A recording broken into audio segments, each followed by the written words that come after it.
హల్లెలూయా. Good morning. మరొక ప్రశస్తమైన సమయం మన దేవుని మాటలు వినడానికి రండి. చిన్న ప్రార్థన. పరిశుద్ధుడా, నీకు వందనములయ్యా. ఈ సంవత్సరాంతంలో నీకు వచ్చి చకచక ముందుకు సాగుతుండగా ప్రతిరోజును ఘనముగా ఎంచుటకు, ఏ రోజుకి ఆ రోజును నీ పాద సన్నిధిలో కనిపెట్టి నీ చిత్తమును ఎరిగి బ్రతుకుటకు, నీ ప్రణాళికలు నెరవేర్చుటకు మాకు సహాయం చేయమని క్రీస్తు నామములో అడుగుచున్నాము తండ్రి. ఆమేన్. ఆమేన్. బాగున్నారండి? ఆరోగ్యంగా ఉన్నారా? ఆనందంగా ఉన్నారా? పోరాటాలు జయించగలుగుతున్నారా? జీవితంలో వచ్చే ప్రతి సంఘటనను దేవుని సహాయంతో ఎదుర్కోగలుగుతున్నారా? ఈ లోకంలో మనం లోక ప్రవాహంతో కొట్టుకుపోయేవారిగా ఉండకూడదు, కానీ ఎదురేదేవారిగా ఉండాలి. ఒక నీటి ప్రవాహంలో చేప కొట్టుకుపోతుందంటే దాని అర్థం అది చచ్చిపోయేదని అర్థం. బతికున్న చేప ఎప్పుడు కూడా నీటికి ఎదురెదుతుందండి. మనం విశ్వాసులుగా, దేవుని బిడ్డలుగా, లోకానుసారంగా లోకస్తులందరూ పోయే విశాల మార్గంలో పోయేవారిగా కాకుండా పోరాడి జయించేవారిగా ఉండాలని దేవుడు కోరుతున్నారు. దేవుడు మనకి ఒక స్టాండర్డ్స్ ఇచ్చాడు, ఒక నిబంధనలు ఇచ్చాడు, ఒక స్థాయిని ఎదురు చూస్తున్నాడు దేవుడు మన దగ్గర. మీరు ఎప్పుడైనా ఆ మత్తయి సువార్తలో ఉన్న కొండ మీద ప్రసంగం పూర్తిగా మీరు ధ్యానించారా, చదివారా? మరి ఇలాంటి అనుదిన ధ్యానంలో చిన్న చిన్న సందేశాలే, ఒక్కొక్క ముక్క మాత్రం మీకు చెప్పగలుగుతున్నాం. కానీ ఇది అనుదిన ధ్యానం ఎందుకన్నామంటే, మీరు మరల ఈ అధ్యాయాలు చదివి ధ్యానిస్తే దినమంతటికి మీకు కావలసిన ఆశీర్వాదం, జ్ఞానం, పరిష్కారాలు ప్రభు మనకు అనుగ్రహిస్తాడు. కొండ మీద ప్రసంగంలో ఒక వ్యక్తి విశ్వాసులు ఎలా ఉండాలి అన్నది చూపించుకుంటూ ధన్యతలు ఉన్నాయి అక్కడ. మీరు చాలాసార్లు ధన్యతల గురించి వినుంటారు.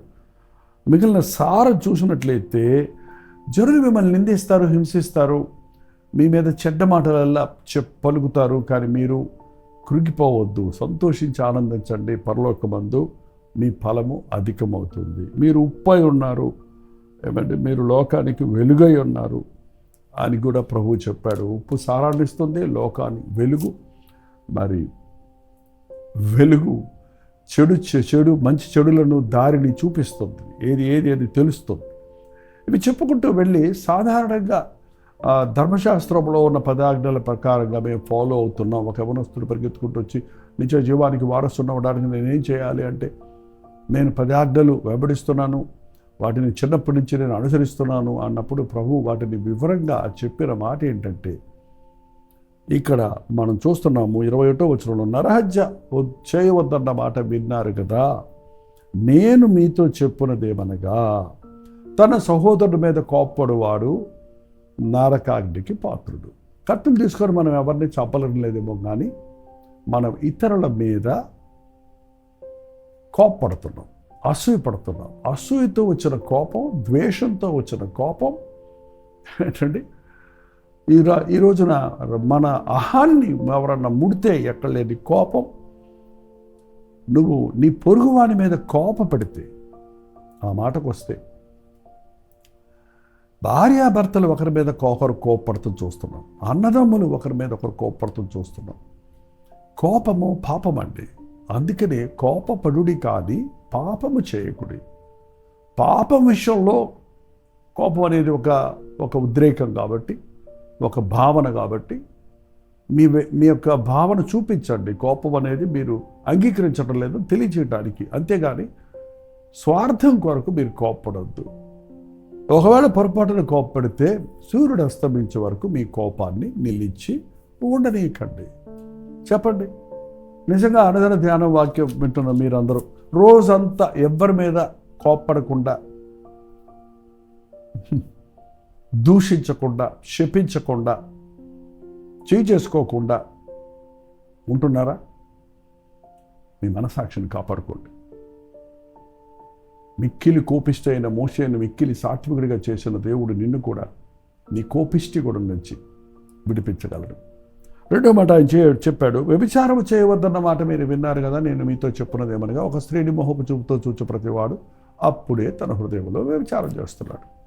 నేను క్రియల్లో ఏమీ వ్యభిచారం చేస్తాం లేదు, నేనేమీ వేశ్యల దగ్గరికి వెళ్ళటం లేదు అని కొంతమంది సమర్థించుకుంటుంటారు. కానీ ప్రభు చెప్తున్నాడు, మోహపు చూపుతో ఒక స్త్రీని నువ్వు చూస్తే, లేక ఒక పురుషుడిని నువ్వు చూస్తే అదే వ్యభిచారం. చెప్పండి, మీ కళ్ళు నిర్మలంగా ఉన్నాయా? ఒక వ్యక్తిని చూచినప్పుడు ఆపోజిట్ సెక్స్లో ఉన్న యవనస్తులు ఈ రోజున ఎలాగ ఒకరికొకరు బానిసలైపోతున్నారో, ఒకరికొకరు ప్రేమించుకున్నామని చెప్పుకుంటూ తాము వంచుకుంటున్నారో చూడండి. మోహపు చూపు అనేది ఒక విషపు చూపులాగా నీ హృదయాల్లో జొరబడితే అది నీ జీవితాన్ని నాశనం చేస్తుంది.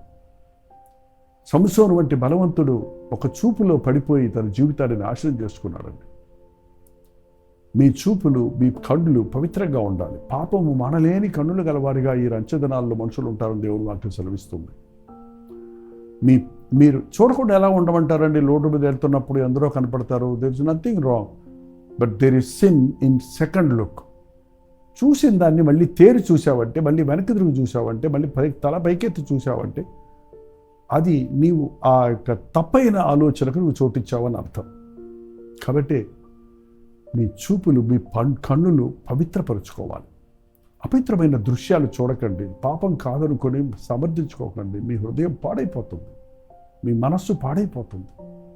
ఈ ఫోనోగ్రఫీ లాంటివి ఈ యొక్క సోషల్ మీడియాలో ఇంత సులభంగా ప్రతి ఒక్కరికి అందుబాటులో ఉన్నందున ప్రతి ఒక్కరు కూడా, యవనస్తులు, చిన్నపిల్లలు, పెద్దలు, వృద్ధులు కూడా దానికి బానిస అవుతున్నారనేది ఎంత విచారకరమైన విషయం. నీ దేహము దేవుని నిమిత్తము కానీ జాగ్రత్త నిమిత్తం కాదు. నీ దేహం పరిశుద్ధం. వివాహం అనేది, సెక్స్ అనేది దేవుడు ఏర్పాటు చేసింది. That is good, that is blessed between marriage.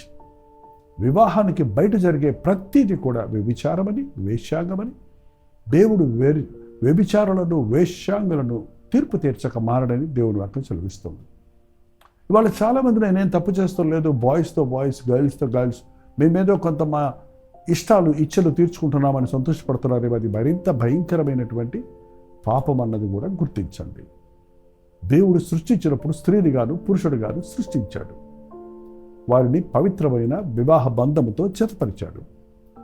Sex అనేది సంతానాభివృద్ధి పొందుటకు, విస్తరించుటకు, చక్కటి బిడ్డలతో ఆనందించుటకు ఇవ్వబడిందే కానీ కేవలం తాత్కాలిక ఇచ్చలు తీర్చుకోవడానికి కాదు. మీ మనస్సు నిర్మలంగా ఉంచండి.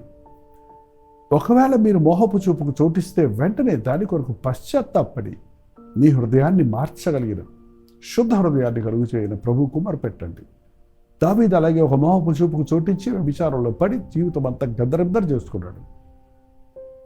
కానీ తన తప్పును గ్రహించుకున్నప్పుడు పశ్చాత్తాపడి, నన్ను కడిగయ్యా, నన్ను విరగొట్టయ్యా, నా హృదయమును పరిశుద్ధపరిచయ్యా, నీ పరిశుద్ధాత్మను తీసివేయకు, నీ సన్నిధిలో నుంచి తోసివేయకని కన్నీటితో మొరపెట్టి విరిగి నలిగిన హృదయంతో ప్రభువును వెంబడించాడు. మీరు గమనిస్తే ఆ తర్వాత మరెన్నడూ అటువంటి అసభ్యమైన కార్యానికి దావీదు చోటివ్వలేదు. కాబట్టి దావీదు నా ఇష్టానుసారమైన వ్యక్తి అని ప్రభు చెప్పగలిగాడు. ఇంకో విషయం చూసినట్లయితే, దొంగిలించకూడదు అన్న మాట మీరు విన్నారు కదా. అంటే ఒట్టు పెట్టుకోకూడదు అన్న మాట మీరు విన్నారు కదా. చాలాసార్లు మనం ఒట్టులు పెట్టుకుంటుంటాం, కానీ దేవుని బిడ్డల మాట అవునంటే అవును, కాదంటే కాదు. దొంగతనం అంటే మనం ఏదో పెద్ద పెద్ద బ్యాంకులు దోపిడీ చేయలేదు, పెద్ద పెద్ద దొంగతనాలు చేయలేదు అని అనుకుంటున్నాం. కానీ నువ్వు ఎవరిదైనా నీవు చెప్పకుండా నువ్వు తీసుకుంటే నీవు దొంగవే. నీవు ఆలోచించేయండి. ఇంటి దొంగను ఈశ్వరుడైన పట్టలేడనే సామెత ఉంది మన ఇంటిలో. తల్లిదండ్రులు సొమ్ము దోచుకునే ద్రోహం కాదనుకునేవాడు నశింపజేయవానికి జతగాడని బైబిల్ చెప్తుంది. ఈవెన్ నీ భర్త లేక భార్య డబ్బైనా లేక వస్తువైనా లేక మరేదైనా నీవు వారితో చెప్పకుండా తీసి నీ ఇష్టం వచ్చినట్టు చేస్తే నువ్వు దొంగవే. అంత శుద్ధ హృదయాన్ని, అంత సున్నితమైన హృదయాన్ని, మంచి మనసాక్షిని కలిగి క్రీస్తుని ఎరిగిన వారు జీవించాలి. మీ పరలోకపు తండ్రి పరిశుద్ధులైన ప్రకారం మీరును పరిశుద్ధులై ఉండడని ప్రభు చెప్తున్నాడు. ఇంకా చూసినట్లయితే నీ పొరుగువాడిని ప్రేమించు అని చెప్పబడుతుంది సహోదరుడు. కానీ ప్రభు చెప్పాడు, మీరు ఈ పరలోకమందున్న తండ్రి కుమారులై ఉండాలంటే మీ శత్రువుల్ని ప్రేమించండి, మిమ్మల్ని హింసించే వారి కొరకు ప్రార్థన చేయండి. చూసారా, నేను నాకు ఇష్టమైన వాళ్ళు నేను ప్రేమిస్తున్నాను, నాకు ఇష్టంలో నేను ద్వేషిస్తున్నాను అన్నావంటే నువ్వు దేవుని క్రీస్తు మనస్సు కలిగిన వాడివి కాదు. నువ్వు దేవునిని ప్రేమించే వ్యక్తివైతే ఆయన నామంలో నీ శత్రువులు, ఎందుకంటే ఆయన మంచివారిని చెడ్డవారిని ప్రేమిస్తున్నాడు. మనం ఇంకా శత్రువులుగా ఉండగానే ఆయన మనల్ని ప్రేమించి మన కొరకు తన ప్రాణం ఇచ్చాడు.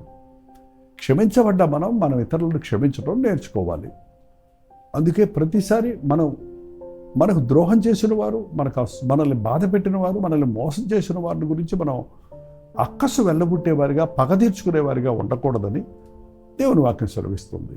నిజంగా చెప్పాలంటే మీకు బాధ కలుగు చేసిన వాళ్ళ గురించి మీరు ఆలోచిస్తున్నప్పుడు, లేక కోపడుతున్నప్పుడు, లేక అసూయపడుతున్నప్పుడు దానివల్ల వారికంటే మీకే ఎక్కువ నష్టం కలుగుతుంది. మీ మానసిక వ్యవస్థ చితికిపోతుంది. మీకు రకరకాల అసిడిటీ ప్రాబ్లమ్స్ రావడానికి కారణం, నిద్రపట్టకపోవడానికి కారణం, మరి రకరకాల తలనొప్పి కారణం ఏంటంటారు? ఒక నెగిటివ్ థింగ్ని నువ్వు ఆలోచిస్తూ కూర్చోకుంటావు. దానివల్ల క్షమించేస్తే, నీ శత్రువుని క్షమిస్తే నువ్వు ప్రశాంతంగా నిద్రపోతావు. నీ శత్రువులకు ఆహారం పెట్టు, పగ తీర్చుకోవటం నా పని అన్నాడు ప్రభు. నేను చూసుకుంటాను.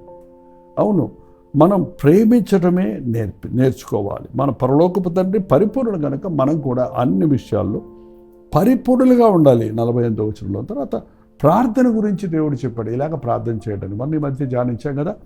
అలాగే ఉపవాసం గురించి ప్రభు చెప్పాడు. మీరు ఉపవాసం ఉన్నప్పుడు పొడుగాటు ముఖం వేసుకోవద్దు, ఉపవాసం ఉన్నట్టు అందరికీ తెలియాలని ఉపవాసం ఉండొద్దు, రహస్యమందు చూస్తున్న మీ దేవుని సన్నిధిలో ప్రార్థించుకోవడానికి ఉపవాస ప్రార్థన అలా చేయాలి. ఇన్ని అంశాలు ఈ కొండ మీద ప్రసంగంలో ఉండవండి. వీటన్నిటితో పాటు నీ దేహాన్ని జాగ్రత్తగా పెట్టుకో, నీ కన్ను జాగ్రత్తగా పెట్టుకో, నీ జీవితాన్ని జాగ్రత్తగా పెట్టుకో. చివరికి వచ్చేటప్పటికి 6వ అధ్యాయం చివరికి వచ్చేటప్పటికి ఏం తిందుమా, ఏం తాగుదుమా, ఏం ధరించుకుందుమా అని అన్ని జనుల వారి మీరు చింతించకండి. ఇదే కదండి, పొద్దున్న లేచిన కాడి నుంచి ఇవాళ ఏం బట్టలు వేసుకోవాలి, డ్యూటీకి ఏం వేసుకోవాలి, ఎక్కడికి వెళ్ళాలి, ఏం వండాలి, ఏం తినాలి, ఏం తాగాలి, ఏం కొనాలి, ఏం అమ్మాలి, ఎక్కడికి వెళ్ళాలి, ఎక్కడి నుంచి రావాలి, ఎలా తిరగాలి, ఇదే మనుషుడు రౌండ్ ద క్లాక్ అంటే రాత్రి పగళ్ళు ప్రయాసపడుతూనే ఉన్నాడు. సైతాన్ ఒక కొత్త పాట నేర్పించాడంట. మానవులారా రండి, లెండి, తినండి, పొండి, పని చేయండి, రండి, తినండి, పడుకోండి, లెండి, రండి, పొండి, తినండి, పడుకోండి, రండి, లెండి, పోండి, తనుకోండి, పడుకోండి, చచ్చిపోడు. ఎక్కడ చచ్చిపోతావు? దారిలో చచ్చిపోతావు, నిద్రలో చచ్చిపోతావు, ఆఫీసులో చచ్చిపోతావు, ఇంట్లో చచ్చిపోతావు. ఎప్పుడు చచ్చిపోతావు ఎవరికి తెలియదు. చావు ఒకటి ఉంది అని గుర్తే రాదు మనకి. దేవుడు ఉన్నాడు అని జ్ఞాపకమే రాదు నాకు. రోజంతా లోక విషయాలు ఆలోచిస్తున్నావే కానీ నాకు ఒక ఆత్మ ఉంది, నా శరీరం గురించి నేను ఆలోచిస్తున్నాను, నా ఆత్మను పోషించుకోవడం లేదు. నన్ను ప్రేమించిన ప్రభువు ఉన్నాడు, నా కొరకు ప్రాణం ఇచ్చిన ప్రభువు ఉన్నాడు, నేను ఆయన కొరకు బ్రతకాలి అనే ఆశ ఉందా?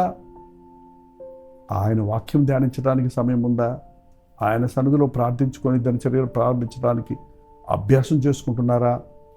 నా నీతిని, నా రాజ్యాన్ని మొదట వెతకండి, అప్పుడు ఇవన్నీ మీకు అనుగ్రహించబడతాయి అన్నాడు ప్రభు. మొదటగా లేచిన వెంటనే దేవుడిని వెతకండి. ఆకాశ పక్షులను పోషించే దేవుడు మీ ఆకలి తీరుస్తాడు. గడ్డి పూలను అలంకరించే దేవుడు మీకు కావలసిన వస్త్రాలను, మీకు కావలసిన సమస్తమును అనుగ్రహిస్తాడు. భూమి ఆకాశములు సృజించిన యెహోవా వలన మనకు కావలసిన సమస్త సహాయము దొరుకుతుంది. అందుకని ఆయన యందు విశ్వాసం ఉంచండి. ఈ కొండ మీద ప్రసంగంలో మనం ఎన్నో పాఠాలు నేర్చుకుంటున్నాం అని మన జీవితంలో అనుచరణలో పెట్టినప్పుడు ఆధ్యాత్మికంగా వర్ధిల్లుతాం, ఈ లోకానికి దీవెనకరంగా ఉండగలుగుతాం. ప్రార్థన.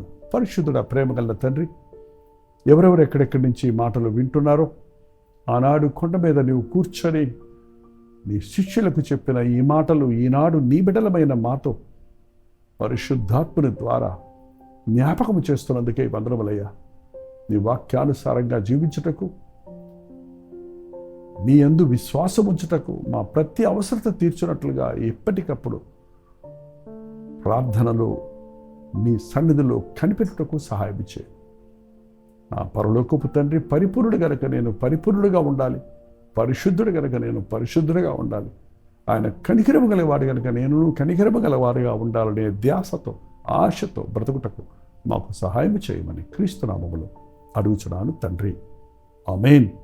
తండ్రి అయిన దేవుని యొక్క ప్రేమయు, కుమారుడైన క్రీస్తు యొక్క కృపయు, ఆదరణకర్త అయిన పరిశుద్ధాత్మ యొక్క సహవాసమును కూడి వచ్చిన మనందరికీ ఇప్పుడును సదాకాలమును తోడై ఉండును గాక.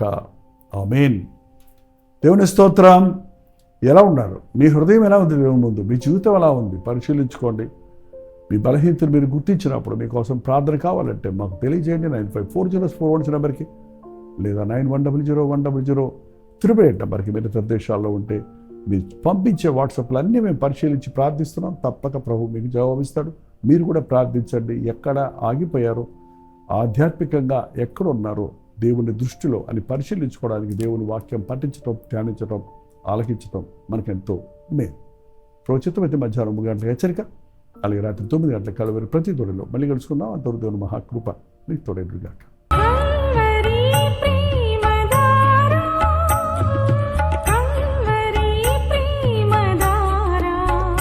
కల్వరి ప్రేమధార అనే మా ద్విమాస పత్రికను ఈ మధ్య త్రైమాస పత్రిక అంటే 3 నెలలకి ఒక్కసారి మాత్రమే ప్రింట్ చేయగలుగుతున్నాం.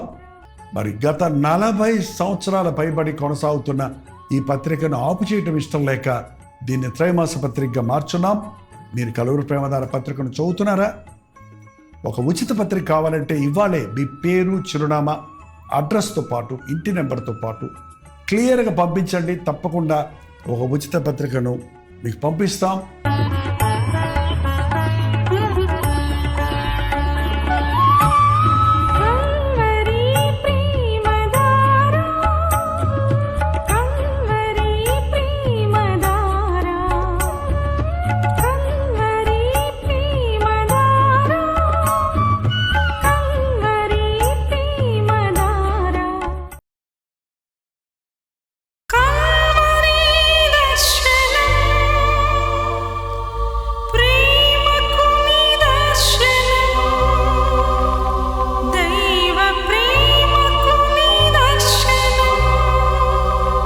తెలుగు, తమిళ, హిందీ, మలయాళం, బెంగాలీ, ఒరియా అనే 6 భాషల్లో టెలివిజన్ ప్రోగ్రామ్స్ కొనసాగుతూనే ఉన్నాయి. భారభరితమైన పరిచయంలో మీరు సహకరించాలని ఆశిస్తే, ప్రభు మిమ్మల్ని ప్రేరేపిస్తే మీ విరాళాలు, కానుకలు వారికి మీరు పంపించవచ్చు. అవి నేరుగా టీవీ ఛానల్స్కి వెళ్తాయి. అందులో ఏది మేము మా సొంత ఖర్చుల కొరకు ముట్టుకోవటం లేదు, వేరే పరిచయ కొరకు ముట్టుకోవటం లేదు. టెలివిజన్ పరిచయలో ఇంకా సువార్త వెళ్ళని వారికి అది అందించాలని ఆశతో ఒక 20 సంవత్సరాలుగా కొనసాగుతున్న పరిచయం కొరకు ప్రార్థించండి. మీ సహకారాన్ని అందించండి. ఈ విషయం మీకు ఇంకా వివరాలు కావాలంటే 89393939 అనే నెంబర్కి మార్నింగ్ 10 నుంచి ఈవినింగ్ 10 లోపల మీరు ఫోన్ చేయండి. వివరాలు మీకు తెలియజేస్తాం.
ఉదయక